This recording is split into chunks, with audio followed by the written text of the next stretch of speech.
noticed it before, you have a direct link to the library on when you log into Blackboard. You click that, it takes you to a services page, and we're going to go over to the library homepage by clicking that under Overview. I mentioned to some of you in small group meetings about the chat feature, and this is where you'll find that. It's also contact information if you would rather text, email, or call them. You can get some help from a librarian if you get absolutely stuck and can't find what you're looking for. We're just going to do a quick search. Let's just say I've found a lot of my, I found sources, but I haven't found my academic journal article yet. So let me pick a topic. How about childhood obesity? I'm going to do a search on that, a general search. And as you can tell, wow, 298,000 results. So there are lots of ways you can narrow that down with keywords, or over here in the left-hand menu, you can put more filters on it if you want to. I'll click academic journals because that's what we're looking for, and we still have over 200,000 results. So I would probably, if I were you, filter that down a little further.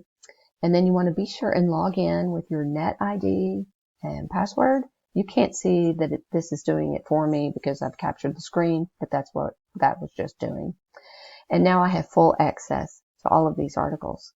So you can scroll through there and let's say, let me find one. Okay. I'm interested in how the environment affects childhood obesity. So I'll click on that one. And now, instead of having to read the whole article to find out if it's going to work, I can just read the abstract. And the abstract is like an introduction. It will tell you what the article is about. It will tell you what kind of research study was done, how the research was conducted, and what the findings were. So it can be very helpful just to read the abstract to know if it's going to work for you or not, or support your argument that you're making. Then I want to mention this feature, Cite. The Cite feature that you find on most databases is great. It's another time saver. But when you copy and paste a word of caution, it doesn't always migrate in proper MLA format. So check those carefully. The information will all be there, but you will probably have to tweak that some to make it a proper MLA formatted source citation. Okay? You can get to JSTOR through your library page by going to the library, or back on this is our assignment sheet.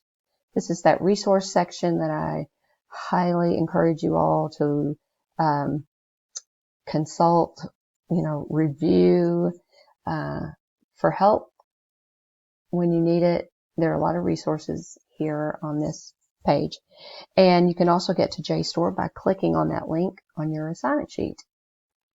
And again, we're going to log in through the library because JSTOR is one of the databases in our own library at UALR.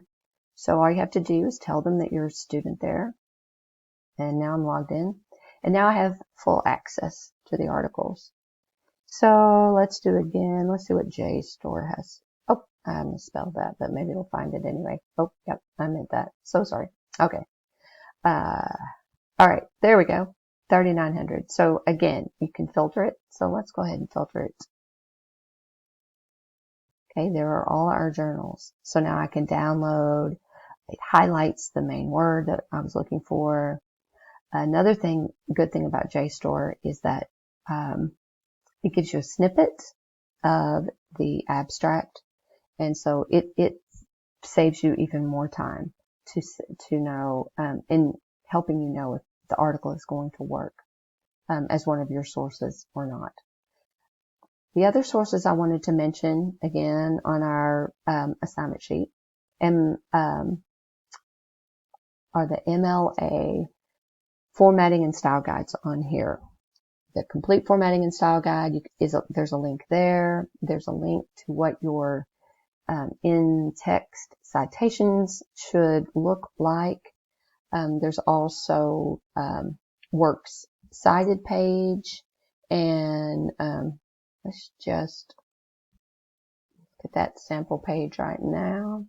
This is a different, yeah. All right, good. Okay, so you can call this page anything you want.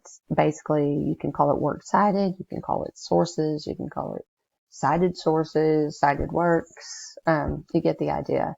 But it needs to be a title, just like this, and no quotation marks in the center of a new page. Okay? And then your sources are alphabetized, and the first line of each source begins at the left-hand margin, and everything after indents. Okay? So this source has 2 lines, this source has 3 lines, and so forth. The first word of the source, which is usually the author's last name, should match your in-text citation up in your paper. So when your reader is reading along and comes to the information that you have put in your paper that you got from Cornelia Dean, then we should see Dean and the rest of your in-text citation, and then I can go right down to the works cited page and find that information here. Okay? So those should match. Let's see what else I wanted to show you. This is in text citation, I believe. Different school. Okay, yeah. So this is a nice resource because it gives you what the in-text citation should look like, and please note that the period comes after the parentheses, and that's another tricky one because our general tendency is to want to put that period right there at the end of the sentence, but it comes after the citation, and the guides show you that and spell that out for you quite thoroughly if you'll just click on those and go and look at those. And then it also gives you the reference entry. So as I was saying earlier, here's the last name of the author. They've spelled it differently, but that's okay. Then when I go down to your works cited page, there's the name. So those two should match. Okay? And it tells you how to do it if there's no author, if it's a website, all that is in the guides. Okay? Again, your sources should be reliable and credible, and these last 2 items on the list help you with that, to know if your sources are reliable and credible.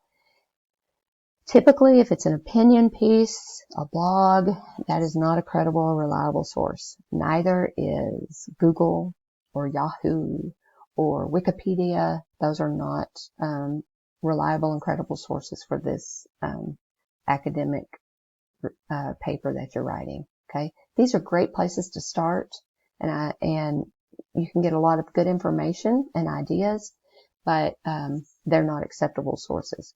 Google Scholar is a little bit different, and there's a link here to that for you because it's a database and it will take you to other articles, other sources. Okay, it's just a database, but Google Scholar in and of itself is not the source that you would cite. All right. So I hope that helps. Encyclopedias are great too, and this gives you a few more tips about how to determine if your sources are credible and reliable.